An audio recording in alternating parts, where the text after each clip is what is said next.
ezimfana kulendi ndinisati ndakanza amene tsaone wangu wapinda apa anditika mwari vanopindira because vana vezimbabwe vanopindira andipanzisa vana mhuri yezimbabwe inopindira ndekuti iri pamusana pekuti kwanzizo tikavabata tobva tati bwa ndini misati ndaona hangu apa wakusha here kuti kwanzi ndikavabata nedzokuti bhu hazina nebasa asi chokwadi ndo chinodiwa inoda kuti vanyaya gambakwe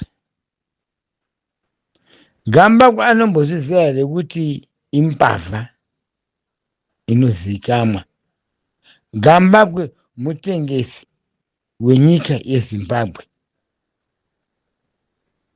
isingazivikamwa but manje vanhu vakuziva kuti Gambakwe is a scam irovambira.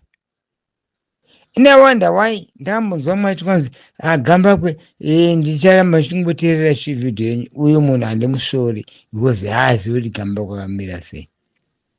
Zveni Mr. Dika ndikutaura nhasi ndoda kungwadza vana veZimbabwe. Gambakwe ndiari kubika nyaya dzese idzi.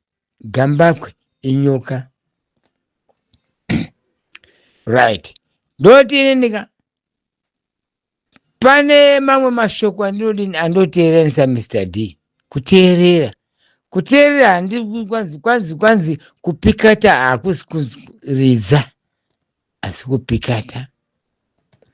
Unoona pane uyu kamfanaka General Story ndiye munhu wandiri kutoona kuti ari kutaura zvinhu zvinovaka. Haazi kupesanisa vanhu asi ari kuti ari kuunganidza vanhu. General Story anobatanidza kubva kuna nyoka yemabhunu, geza, chiwenga, asi haatauri inzwi rake richibuda sezvinobuda mumukanwa make, asi anoudza vanhu veZimbabwe zviri mupfungwa make. General Story zvanitorera nguva inini Mr. D kundinyatsokuteerera kuti General Story ari kuti chii.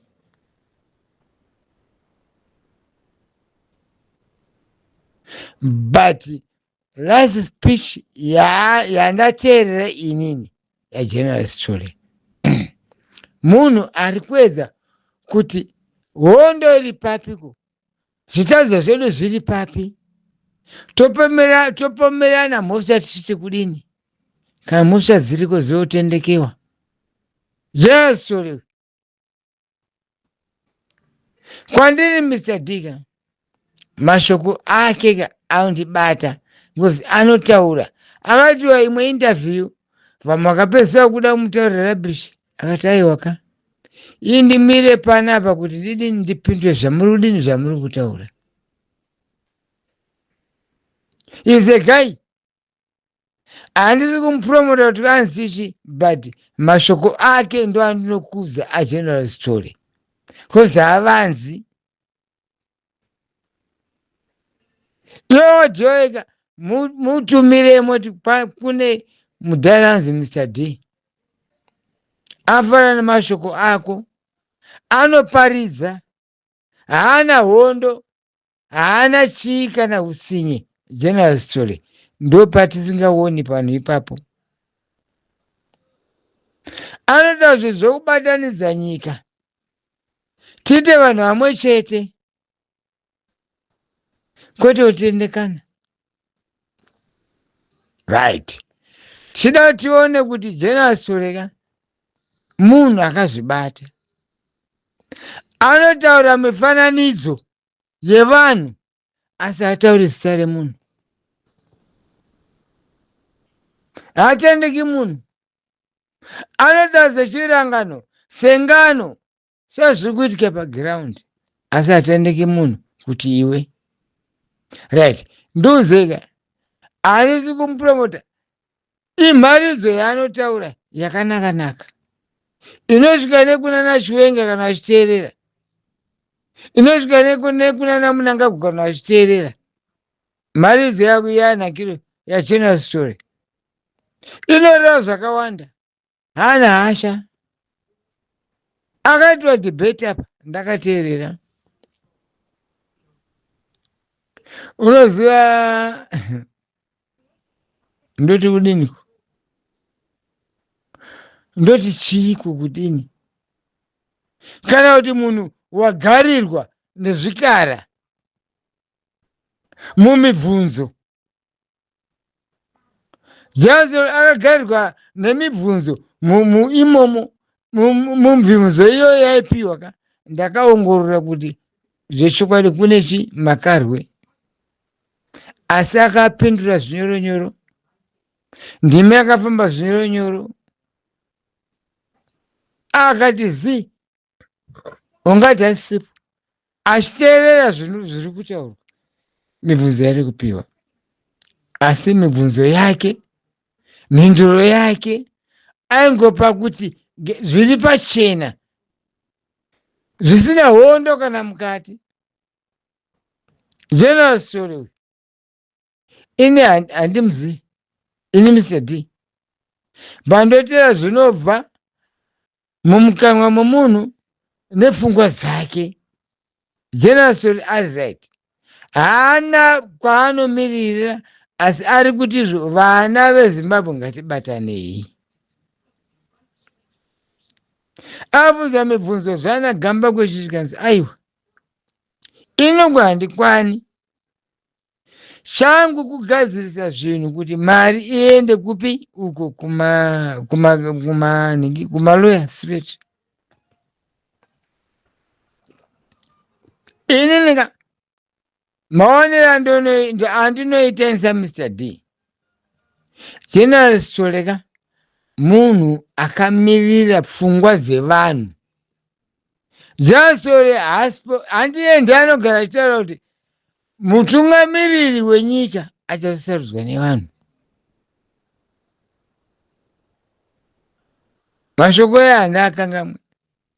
Because iye pachakanoziva kuti mutungamiriri ariko kudhara kureva chamisa.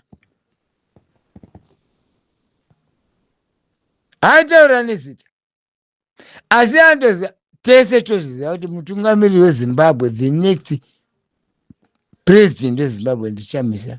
Kunyangwe uyu Chiwenga akambozi nemauto chimbotora pamudhara tibvise chii munangiro chigananga garwe. But Chiwenga still, Chiwenga haasi kuda power yekuti aite power. Dei akada kuita power Mnangagwa sipo mani torasika papi.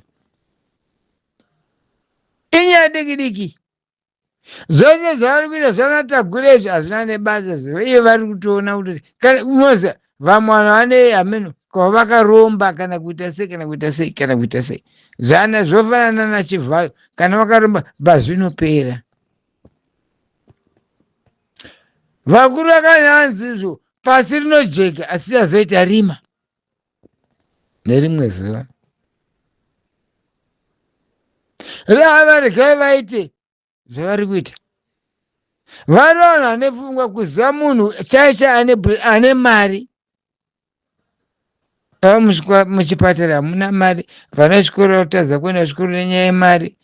Imi ndiuzei mimi mapaipi ari kubvajuka, vanhu vari kumamira mumarodhi. Andozvavo zviri kwanzi izvo ndiani ugarwe tauda kuvhara musika ndekuti vanhu vari kumamira tsvina kwese kwese. Ini vanhu vanoshamisa. Ino Mr. D ndisina kudzidza, but kudzidza kwandakaita njere dzandinadzo kadzi dzinokozera nditaure zvanei ndichida. Mimi vekanzuro vanani garwe ko vanhu vanotadza kumamira munzira sei? Vanomamira muka why? Zvibvunzei. Hamuna kamatoilet acho munoda kuti vaende kupi? Ava muri vavhara vatadza kutengesa usiku vodini vanhu vorarama sei? Ndazanichotika nguva kana yakukwana yaMwari ka inokwana. Zvinovana nekuti mukazi anokuda womubata uchapa, achasvika paende kuti baba vemwanaka ndaikudai, asi ini ndaona kuti mandiremedza pamwe mauda kuzondiuraya. Ndo zvavana zviri kuitwa neZANU. Ndiani akanga asingadi ZANU? Tesete mugaba Mnangagwa akapinda ka tirimudaka, asika pazvasvika apa hazvichaiti, hazvichaiti. Ndini Mr. D ndiri kutaura apa, pazvasvika apa hazvichadini, hazvichaiti.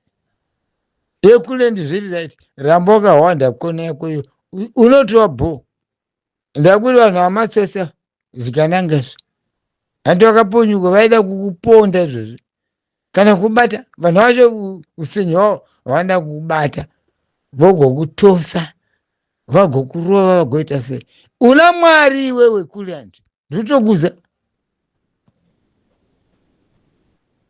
ndikutokutaurira kuti una Mwari asi basa mberi.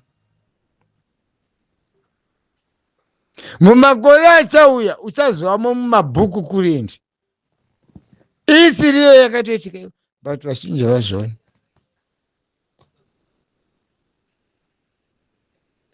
But shoko rangu riri kuti izvi, iwo gambakwe nasaruwaka wako, simba renyu riri papi? Vakuru vakati izvo chinobhururuka chinomhara. Zvemungada mururama muchibhururuka musina mapapiro, hamuchamhari asi kuti muchadonha. Apa ndikutaura kuvana veZimbabwe. Ndini Mr. D. Yes, naona zvinhu zvakawanda ndichiongorora, asi mukuongorora kakunoona kuti kana zvinhu zvasvika pakadai suka hazvichaiti. Shosho mungada kunotora munhu from nowhere fanga tagurei momupinza kuti kwanzi akwanise kuda kuti atonge Zimbabwe. Imi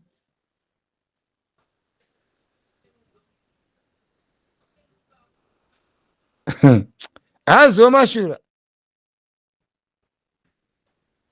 kune Zimbabwe uko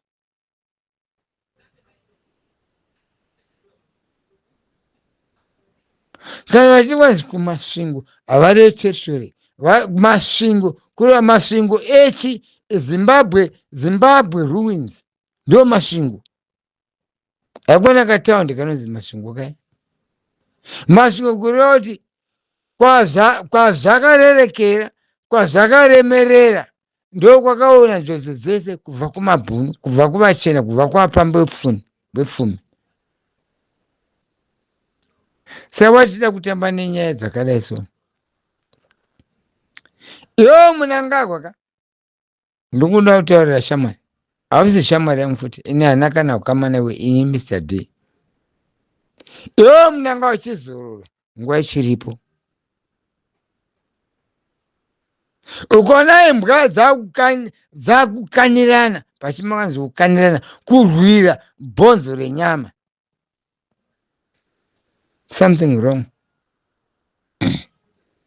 Mnangagwa wakurwirana bhonzo renyama naChiwenga nePofu. Chiwenga dho aine zvaakaita, asika munhu hakuna reinonzi chenura. Chichenura yemunhu akaona kuti chakaipa ndakachiona, asi ndirambe ndine ndema iyo hazvichaiti kana mubhaibheri zvirimo. Geza ndekutanga kuzvitaura kuti izvi, yes, Geza nemhosva dzake, asi akadziregerera kumberi kwenyika kwete zvokuvanza.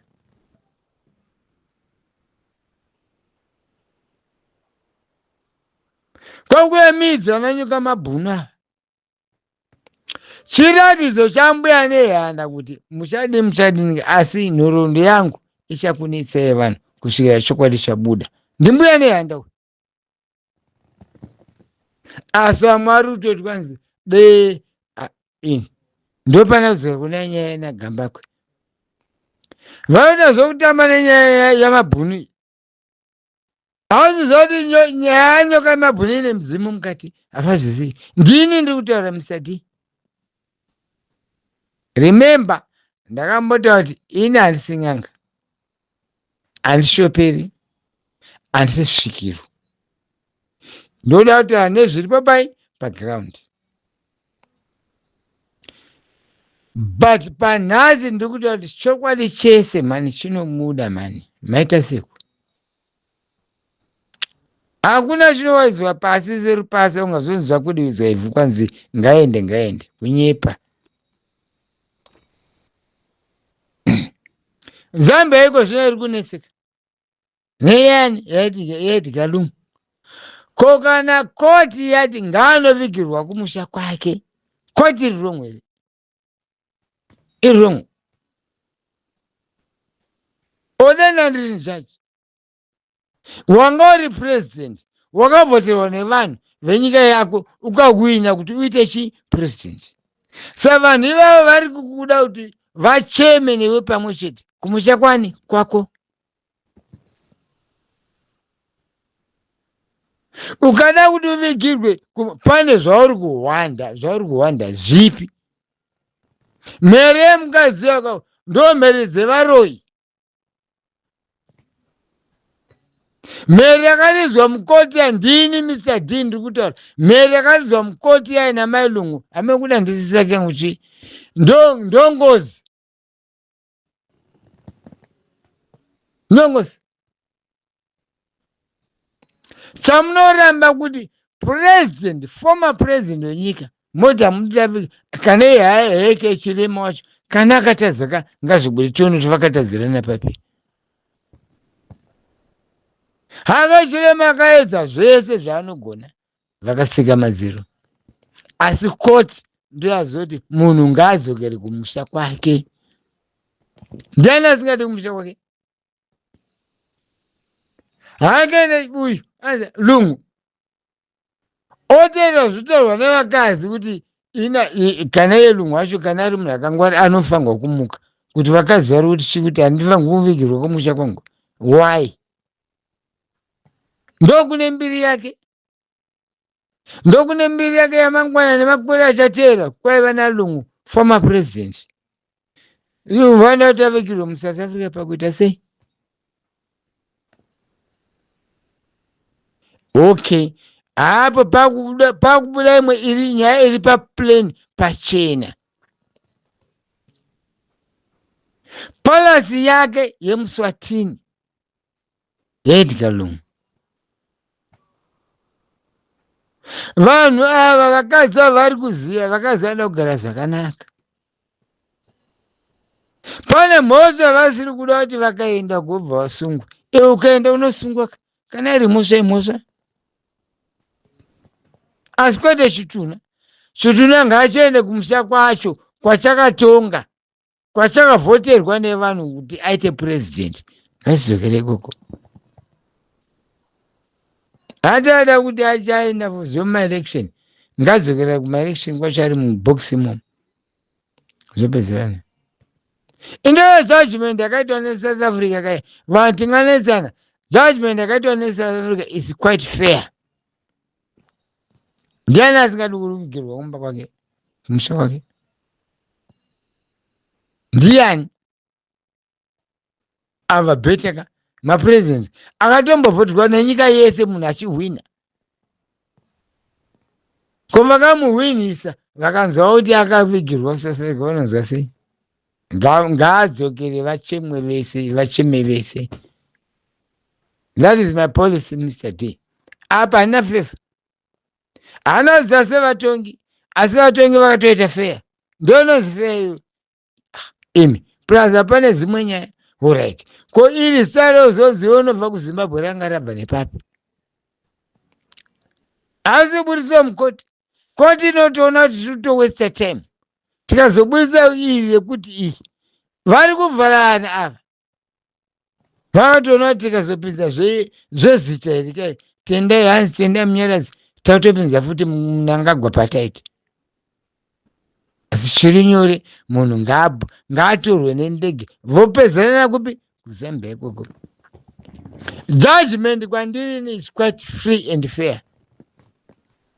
Udenda ndini mofunga vedu vakomana vakafira kuna Namboza mbiki uko vasina makuva atakaona mofunga vanoda kuvigirwa ikoko kwemene? No, vakafira Zimbabwe.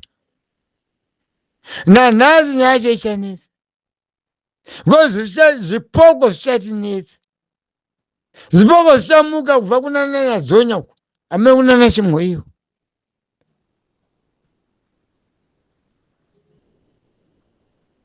Ndikutaura ini Mr. D wangu mukomana apedza kumona 1966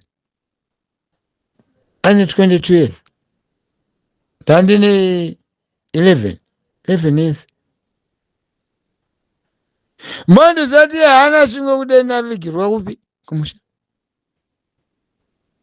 pamakaenda mumass grave kati akatsva nemoto kati vakaita zvekudambura haungazivi.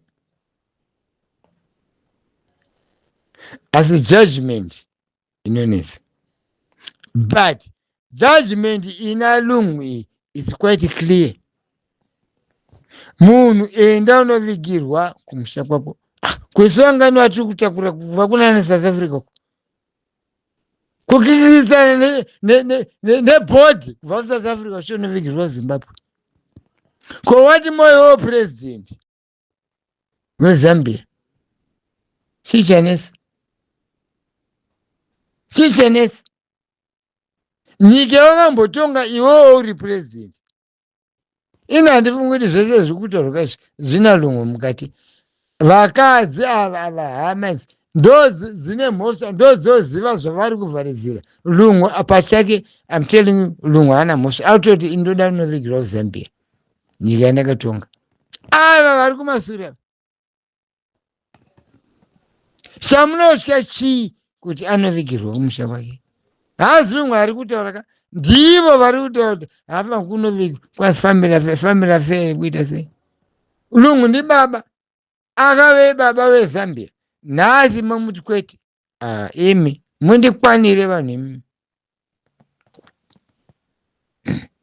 Right.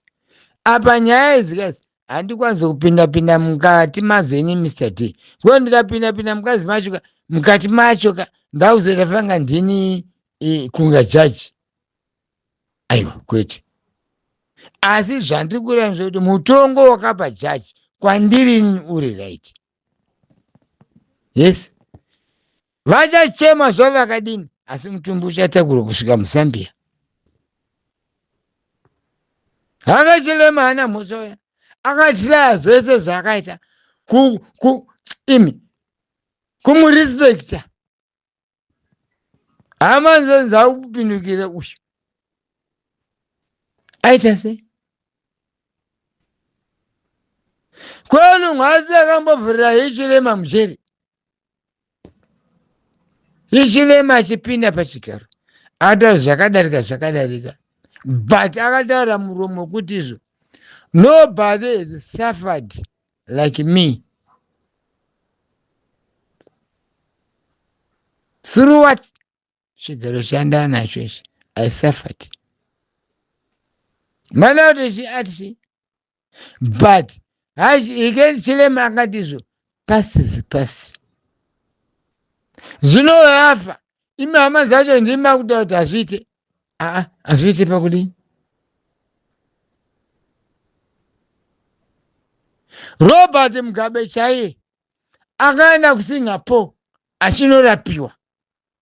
Handiti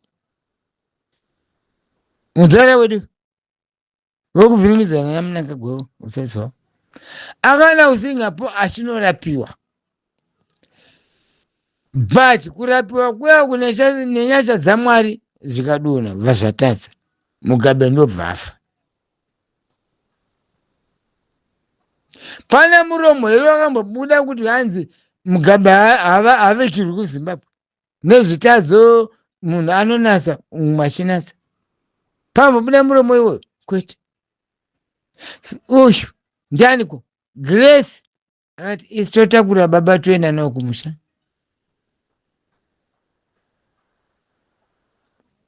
That is a very good switch. Vasvika kunoku Grace ndokuzoti asi kuti vavikirwe kupi paHeroes Acre nete kwete pamusha pake. Akati paHeroes Acre pane two different things. Heroes Acre nepamusha paMugabe zvinhu zvakasiyana. Zvino iyi yaLungu haisi kutombodani kunzwa kuti kwanzikana pamusha pake vada muSouth Africa ko pamusha pake iko kuZambia zvorada kuna maHeroes Acre arikoka zveshe zvakuna. Grace Mugabe akati kwete paHeroes Acre asi kumusha. Chishuna chavo chafulavha kuSingapore kusvika muZimbabwe. People, let's judge the differences zvinhu izvi. Ini Mr. D ndoenda kuwanzoda chokwadi. Court yeSouth Africa yakagona apa.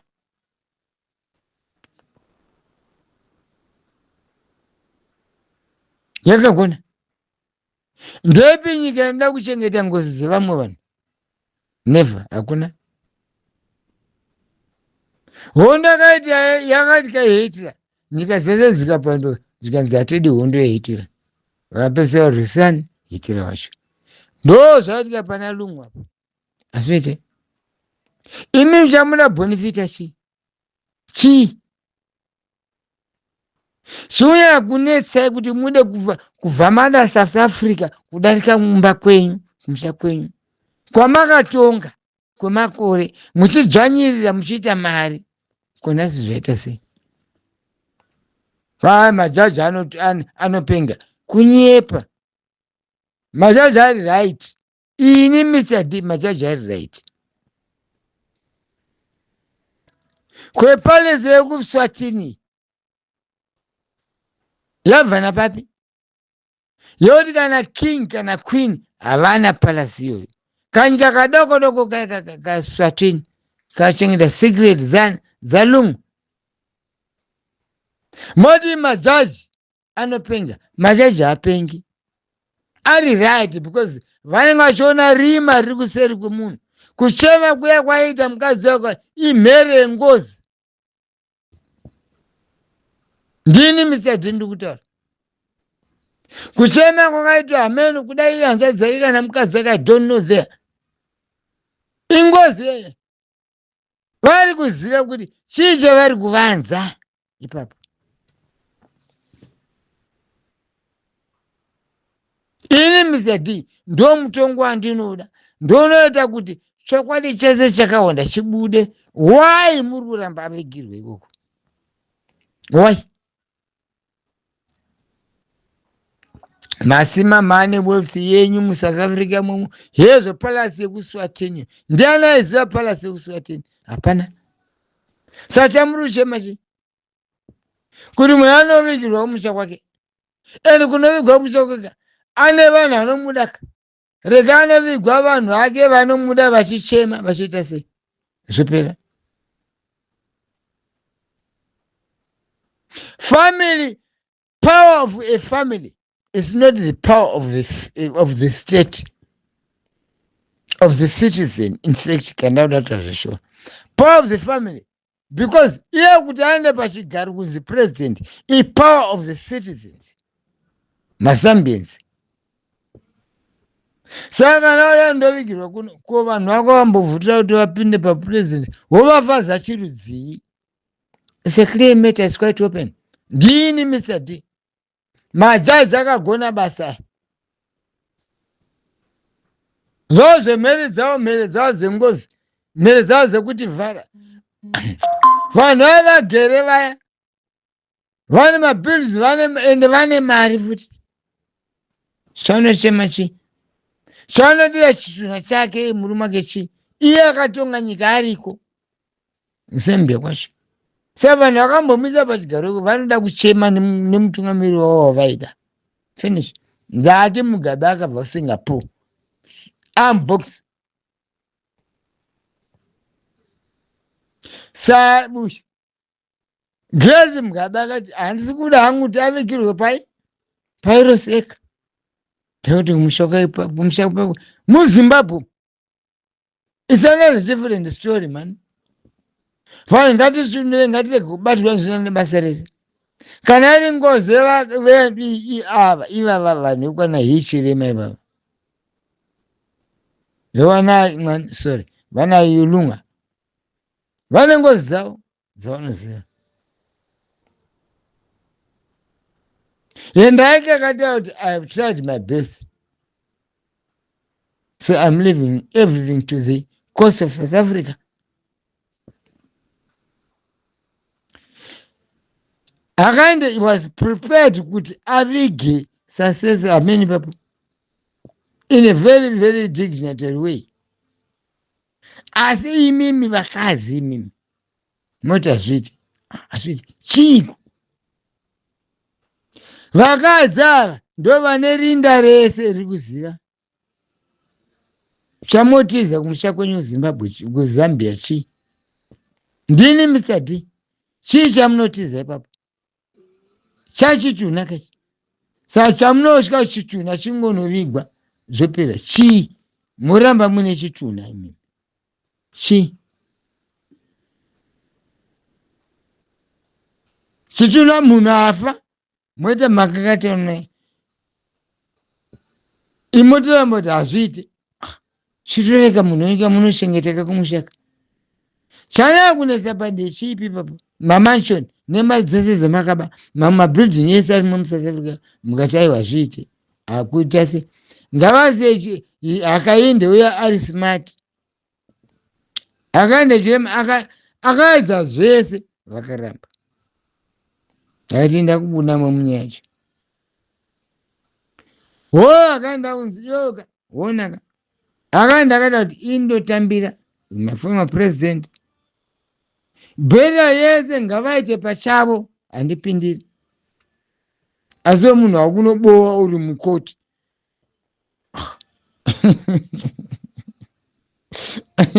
Ukava muzvibowa uri mukoti zova kuti there's something wrong. Ndopanobuda ngozi dzese papo. Uroyi hwese ndopa hunobuda.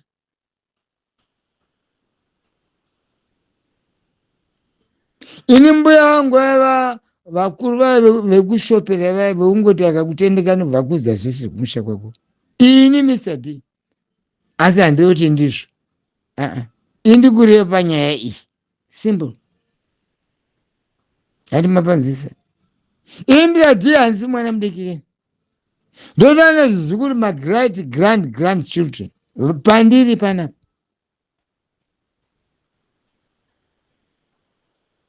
Ngatigadzira nyika yedu inake. Zana tagure zvikazi. Zana rwaive anoti apana obva ati nachinja kara.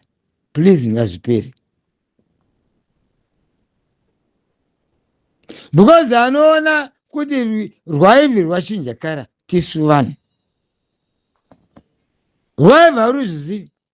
Because ikricha yaMwari. Ishati inongochinja ofanika kara. Yes, it's inoshinja kara. Asi sisi tinoona kuti inoshinja kara. Saka zvaakwatiri isu vana veZimbabwe tichiona apa kuti nyaya inotinzvengesa chaiyo ndeipi. But inini Mr. D kandida kutaura zvinhu zvakaita sei? Zvinhu zvakakwana.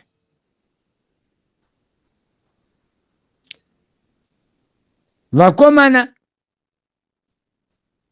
vanoita nekunotengesa mumastriti mavharwa futi momoka. Vakomana vasina kana weye yekuti vaende kuSouth Africa.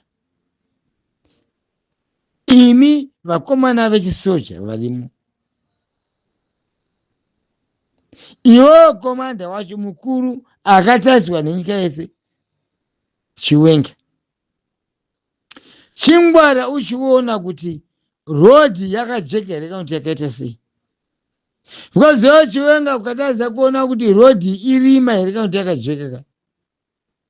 kana nyika yese hapana tichazoona. Wandichidaro ini Mr. D because ndewakaisa ani dambudzo ratambudza Zimbabwe. Ndiwe inapa hasizombofana ndakanzvenga mosasa ndikuda kuti yes wakamuti iyeka netrust, asi kana munhu atadza yoratidza nyika kuti munhu uyu atadza. Ndo mashoko angu ini Mr. D kunewo Chiwenga. Chitadza nyika kuti munhu uyu very sorry ndakabhaiza. Saka tichironga zvinhu zvakadini zvakanaka. Iwo Chiwenga pauri papuka kunzi president weZimbabwe chachazvika itemporary hausimudzi. Ndikutorevesa kunemi mupresident iwe Chiwenga iwe hausimudzi Zimbabwe. Chako kununura wanunura ka vatongi veZimbabwe vari kuuya ende variko kudhara mani. Ini vanga inini Mr. D inani mbonzvengi Chamisa aripo akavhoterwa naMugabe. Chamisa ane vhota yaMugabe uya. Sachoda kuzoswera zvinesera chi Chiwenga ngaziza 4 bedroom menyu kana 6 bedroom na ivavo vauno yo tora iwe soja nderako iwe Chiwenga iwe. Chinokuda kuti mbosvika hapana zvavanobhokuita nacho vananangira ivava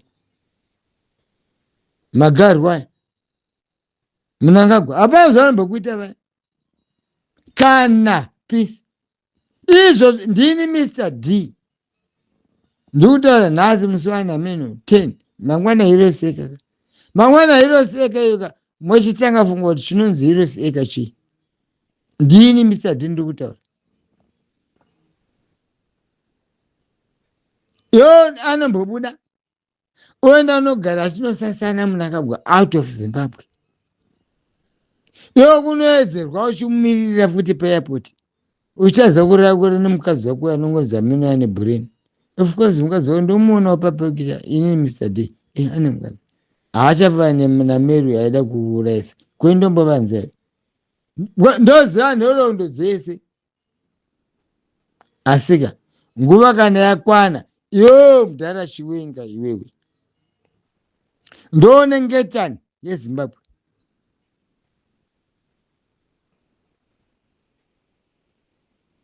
Indoseka vanhu vanoshemana Chamisa nesoje.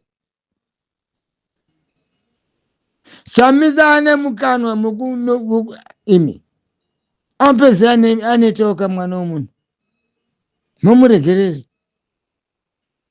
Izvi ngatichinangai naChiwenga uyu kana akambopa umwe achiti ini handichakwanisi ndakura saka iko zvino ngaatore nyika yacho achipa umwe achitaura kuti ini handichadi. Asi nchandoedza nechekuti Chamisa akavhoterwa naMugabe. Vhoti akadliwa Chamisa pakatodliwa vhoti yaMugabe avhotera Chamisa. Endakataura ega kuti indovhotera Chamisa. Handii hasi akataura kuti kusamuda ndivhotere upi ndongovhotera iye mufana yeye. Konde zvekumbovanza. Fair. So why not today? Ini Mr. Diga zvimwe zvingatingoita zvinhu. Ini nyaya dzokungowanza kuti ukune bhuku radai ukune bhuku. Why? Totizanzira tsvene inongwa pachena kudai. Ini Mr. D handidini. Imafana chisocho. Newe Chiwenga. Ndimi munonzi Zimbabwe.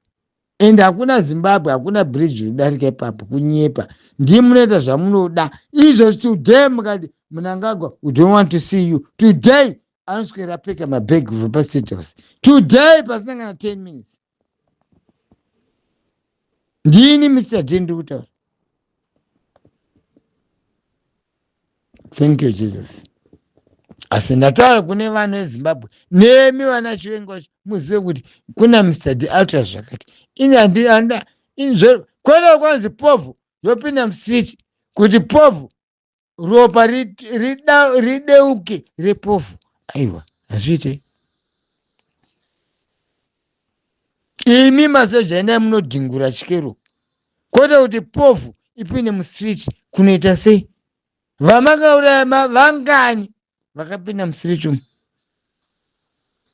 mafunga nembuya nehana anosvikanga mazvozvo sekuru kaguva anosvikanga mazvozvo iyo munyato takatovhara ini misati handidi kumbonza chinonzi demonstration ko demonstration iropa rufu runouraya vana vasina kana nemhosva isi handidi ngavamwe mitoriro yavo varuku kwete mitoriro yekuti vazomwira musireti munovauraya because makauraya vakawanda iwo munakagwa iyoyo ndini misati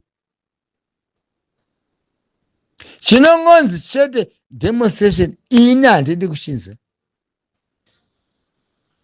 nyika first tozotema demonstration yekugadzirira nyika no demonstration yekutora nyika Zimbabwe no toda zira demonstration yekugadzirisa toda minister ningi tokuda mabridge toda zvakati ega kwedu tashota zvakati ndo upenyu hwatoda ihwohwo usina ropa mukati ndini misati ndikutaura but kunyanya kwacho ndikutaura kune iwewe mudhara chionge wenyika iwe sasita wangu iwe zvenyika dzino tochanga wautombonisi but ndinokuziva nepo wakapinda napo nepakabuda napo ndinopaziva ini Mr. D handinoda kuti tigadzirise zvinhu zvidini kazvanaka inini newe chiwenga tichazoonana tichazobatana kuti kwafa haufa kuda kwamari pane zvinhu izvi ngazvinake ndini Mr. D komanda wemweya hatinoswera kunesana nezvinani basa resesi tikada kudzokera suruku tenge takwira botereka reshuruku toona boterekwa racho rechigwa rakatopadzwa futi kudara takutsvedza futi satomira papi imi mundikwanire vanhu imimi ndini Mr. D mupanzisa handiti zveedheki right ndaudzova vanhangu esocha naiye mukuru wenyu chiwengi apa hanzi kuseka kana iwe hamene varipo vamushutu imo apa hanzi nekuair force kwacho zvese zviti nganganga hazvida zvomboseka zvoti moregerera munanga gombobuda ozoka munoedzerwa makamirira mimi vakazi mangwana kusina kwanzi ndaedzerwa ndandakamirira purezidendi yakuti havasati vasvika imi mundikwanire ena munowetera nekutundira kwamakaroyerwa noti Zimbabwe manezwa iwo mudhara chiwenga ndondonanga povhu yese iri kumashure kwako haizida kuti utenge irida kuti usunungure Zimbabwe vachatungamirira Zimbabwe vanouya kwete vatongi vachatungamirira Zimbabwe vanouya asi iwe imbotanga watonga tonga vatungamiriri voziva kumashure nditaura nemazita iwo hawazii ipapo Mugabe akataura kuti ndiri kuvhotera nhingi fair asati afa anamona muita mwana komana kumuita chimbi kuti abvarurwe nemakavaya chopu mofunga kunyarira kwake kupenga akadzivirirwa ane shato dzake neshumba dzake dzikamukomberedza asi iwe chiwenga iwe chigadzira nyika irini inake ndiwo wakamupa ini kana ndakapa munhu ndikati chinhu changu ndipe hachizi chokuvhutiranaka aiwaka anongondidzorera zvapera saka iwe chiwanga chokunetsa pa iwe mudhara chiwenge iwe chi iwe nyika sazitongo yondoa neje yangu hondo yese yamakati kuti aitwa teseyo ndotokuziva over than ndini nyika wacho umweni Mr. D achigadzirisa zvinhu tikaze zvinhu zvakadini zvakakwana kusava minista kana member of parliament hazvineinenisvo iye mwari anoziva pamwe ndingadai ndaimwe mbavha sezvekuba kwamurungu edeko but ini ndakanzi ifane nhamo yako asika hazvisi kundigusa takura akapata aipapa chwenga this month ndiri kukwanisa 70 years iwe uri kukwaniswa futi 70 years iwewo chwenga ipapa ndini Mr. D ngatigadzira zvinhu nguva iripo hakusina nguva yekunyarana ende hakusina nguva yekusvika iwewo soja resi riri maoko mako